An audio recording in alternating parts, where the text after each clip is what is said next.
Assalamualaikum warahmatullahi wabarakatuh. Perkenalkan nama saya Fitria Afriani, NIRAM 2019 020090 dan saya mahasiswi aktif di STEMIK Triguna Dharma Medan.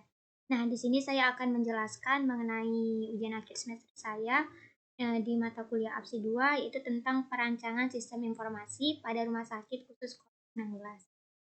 Untuk itu langsung saja di sini terdapat kata pengantar. Kemudian daftar isi, di mana terdapat bab 1 pendahuluan, bab 2 landasan teori, bab 3 hasil dan pembahasan, dan bab 4 penutup. Bab 1 pendahuluan sini terdapat latar belakang di mana COVID-19 adalah penyakit yang disebabkan oleh turunan coronavirus baru. CO diambil dari corona, V virus, dan D disease atau penyakit. Sebelumnya penyakit ini disebut 2019 novel coronavirus atau coronavirus 2019. COVID-19 adalah penyakit menular yang disebabkan oleh sindrom pernapasan akut. Nah, penyakit ini pertama kali ditemukan pada Desember tahun 2019 di Wuhan, ibu kota provinsi Hubei, Cina. Dan sejak saat itu mulai menyebar secara global di seluruh dunia yang mengakibatkan pandemi coronavirus 2019 sampai 2020.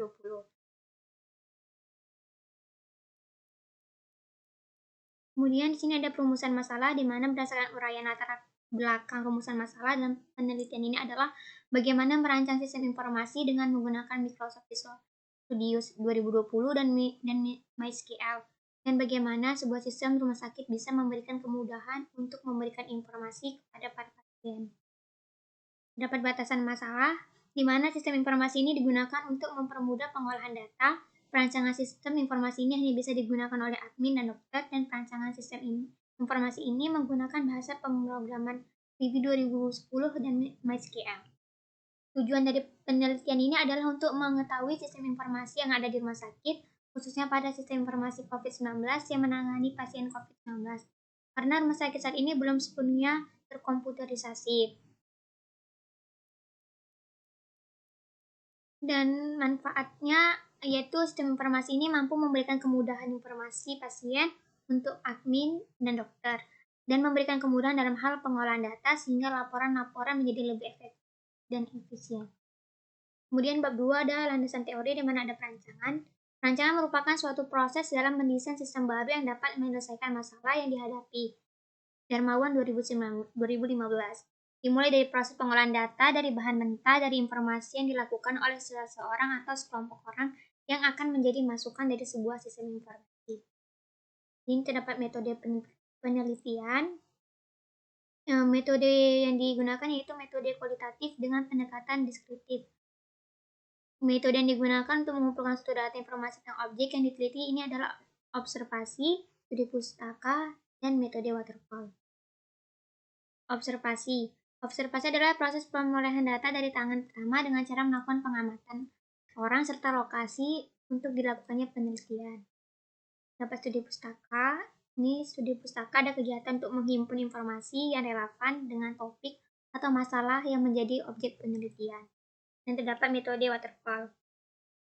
Waterfall model adalah suatu proses perangkat lunak yang berurutan dipandang sebagai terus mengalir ke bawah atau seperti air terjun yang melewati fase-fase perencanaan, pemodelan, implementasi, dan pengujian. Nah, di sini terdapat analisis di mana bertujuan untuk mencari berdasarkan kebutuhan pada sistem perangkat lunak. Terdapat pengkodean. Penetapan ini merupakan tahapan menerjemahkan desain ke dalam bahasa pemrograman. Dan pengujian. Tahap pengujian ini dilakukan untuk menjamin bahwa masukan-masukan sudah sesuai dengan kebutuhan dan meminimalisir adanya kesalahan. Dan di bab 3-nya yaitu ada hasil dan pembahasan. Terdapat analisis sistem kebutuhan. Sumber data menurut tugas di rumah sakit yaitu data pasien yang masuk, pendaftaran rawat inap, data pasien COVID-19 untuk mengetahui diagnosa dan jumlah pasien yang terkonfirmasi. Di sini terdapat flowchart system.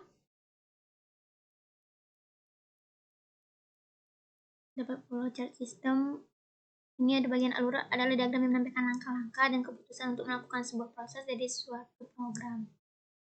Ini lebih seperti ini. Di mana ada pasien, admin, dokter. Pasien melakukan pendaftaran, masuk ke ruangan isolasi, kemudian adminnya login, Nah, jika benar lanjut ke halaman utama, dan seperti ini, dan seterusnya.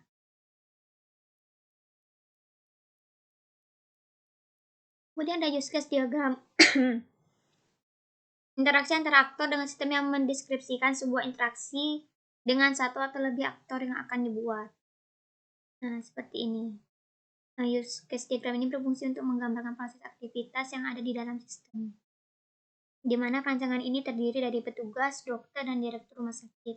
Di mana petugas kemudian melakukan pendaftaran pasien, kemudian dan seterusnya. Ini ketiga ada activity diagram. Diagram ini menunjukkan aktivitas yang dapat dilakukan oleh petugas rumah sakit, dokter, dan direktur rumah sakit. Seperti ini kegiatan yang dilakukan. Sistem mulai.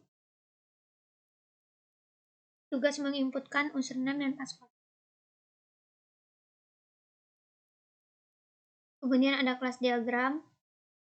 Kelas diagram ini merupakan sebuah alur dari jalannya database pada sebuah sistem dengan menggambarkan struktur sistem dengan menunjukkan kelas, atributnya, dan hubungan antara objek yang dibuat untuk membangun sebuah sistem.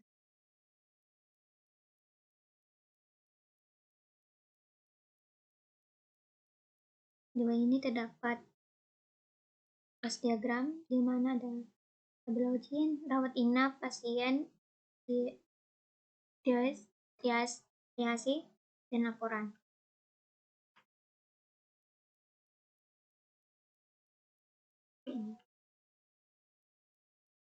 Dan sini juga terdapat database. Database adalah sekumpulan informasi yang tersimpan di komputer secara sistematis sehingga mudah untuk diakses oleh sebuah program komputer untuk memperoleh informasi data. Adapun perancangan tabelnya yang digunakan itu seperti ini. Dan menggunakan database dengan nama DB Rumah Sakit. Perancangan tabel login admin seperti ini. Di mana tabel login admin merupakan tabel yang digunakan untuk menampung data akun admin yang dapat login ke dalam sistem untuk menjalankan aplikasi. Berikut rancangannya seperti ini, di mana nama fieldnya username, jenis data varchar, dan ukuran data 20, begitupun untuk passwordnya, jenis data varchar, dan ukuran data 20. Yang kedua ada rancangan tabel pasien, di mana tabel pasien merupakan tabel yang digunakan untuk menampung data pasien yang ada. Ini rancangan tabelnya. Ada ID pasien, NIK, nama pasien, jenis kelamin, alamat, nomor handphone, nomor BPJS, jenis datanya varchar, ukuran datanya dari 5, 50, 15. Yang ketiga rancangan tabel rawat inap, di mana tabel rawat inap merupakan tabel yang digunakan untuk menampung pasien yang ada. Berikut seperti ini. Terdapat nama filenya, ID pasien, NIK, nama pasien, jenis kelamin, ruangan, kelas, tanggal masuk, tanggal keluar, lama rawat, keadaan keluar, varchar semua, dan ukuran datanya untuk tanggal masuk dan tanggal keluar menggunakan data. Yang keempat, rancangan tabel triase. Tabel triase adalah sistem untuk menentukan pasien yang diutamakan memperoleh penanganan medis terlebih dahulu di instalasi gawat darurat atau IGD. Berikut merupakan rancangan tabelnya seperti ini. Ada ID pasien, nama pasien, airway, pernapasan, sirkulasi.